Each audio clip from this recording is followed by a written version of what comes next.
that is coming in. A statement from the Thames Valley Police, and I'm reading it out now. We have today arrested a man in his 60s from Norfolk on suspicion of misconduct in public office and are carrying out searches at addresses in Berkshire and Norfolk.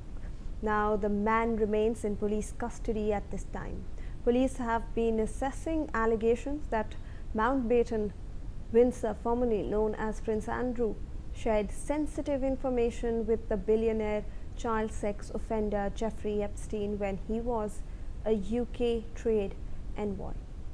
Joining us on this discussion is Ambassador Gauri Shankar Gupta, former diplomat, and Sanjeev Srivastav, who is a foreign affairs expert. Thank you for joining us, sirs, on this broadcast. Let me first open Ambassador Gupta into this discussion. Sir, how are you looking at this development that is coming in? Shivani, this Jeffrey Epstein files have created ripples all over the world. You can find some of the biggest names in the history are all found on those files. Millions of the files have been made public under the instruction of the US government. Some of them are still not published, but that is an issue which is going on with the US Congress, whether all the files are out or not yet. And you can see many former US presidents are also named there, including actually the what you call Bill Gates are supposed to have come today for AI summit in Delhi, but he also decided not to come because his name also figures in those files. So the name of the Andrew Mountbatten-Windsor, who is actually the brother of King Charles, is very much there. He has been under controversy for the last several weeks. It has been alleged that he released some of the confidential secret information in the process of sex offenses which he was involved at Epstein's different locations, including the island which was owned by Jeffrey Epstein. And those informations which he has released obviously are detrimental to the United Kingdom, and the pressure was mounting on the US government for the last several weeks that he should be asked what he has done. And finally the police has reached his home today. He has been taken into custody. He is now being questioned. So this is one of the net which has spread. Some of the big offenders, including Clinton and Clinton's wife, they are also appearing in that list. So this is a big, it's a very sad story to see some of the high profile, powerful and rich people involved in these kind of very, heinous crimes involving young children, involving young, people in various parts of the world, and they brought to these islands and they are misused by the powerful and the rich. So this is a very, very sad story. It's a saga. I'm sure some serials will be made out of this saga, but for the time being we can see how this whole clandestine operation has been in place for years, and with the blessings of the mighty people in US and other parts of the world, because this man Jeffrey Epstein was able to rope in many of these people. He could give them allurement for sex, and as a result all these people were trapped. It is fortunate that these files have come out, otherwise they would have been buried in the history. Nobody would ever know that this happened.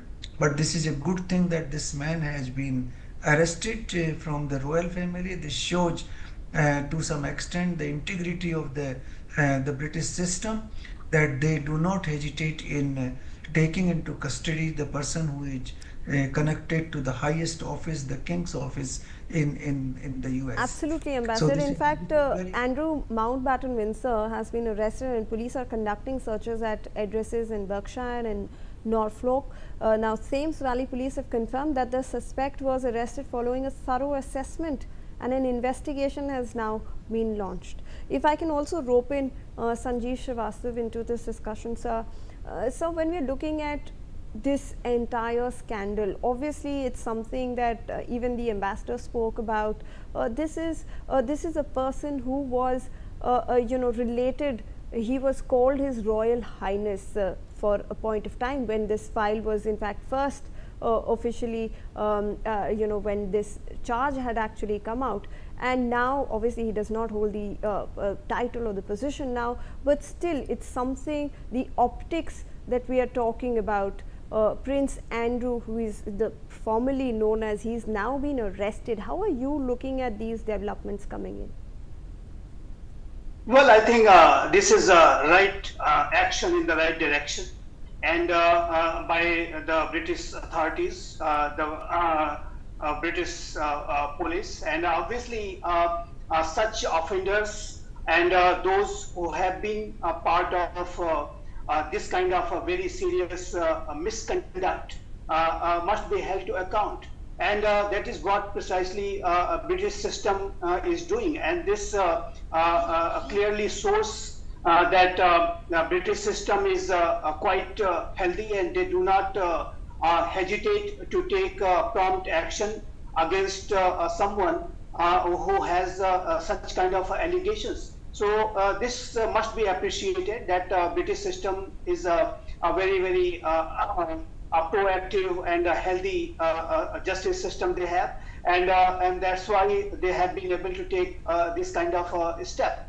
And I believe that similar kind of step must also be taken wherever such names have appeared, those offenders, those who are under serious, those who are facing serious allegations, and the kind of evidences. If it has come in those Epstein files, then such people must be held to account wherever they are. I also would like to say that those evidences which are appearing in the Epstein files must be thoroughly investigated.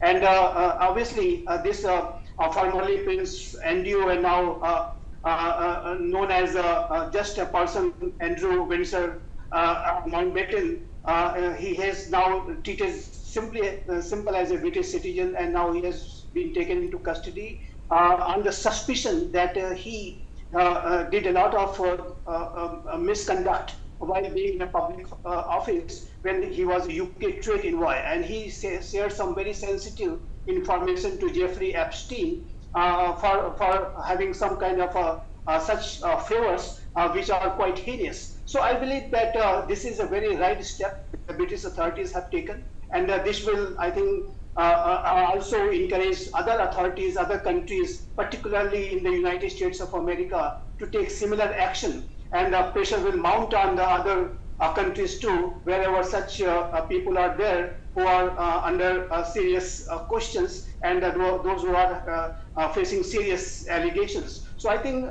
it is a very good step which the British authorities have taken, and I believe that this should also encourage other countries and other authorities to take similar actions wherever such offenders are there, and those who are facing serious allegations, and against those wherever the evidences are of serious nature, they all must be held to account.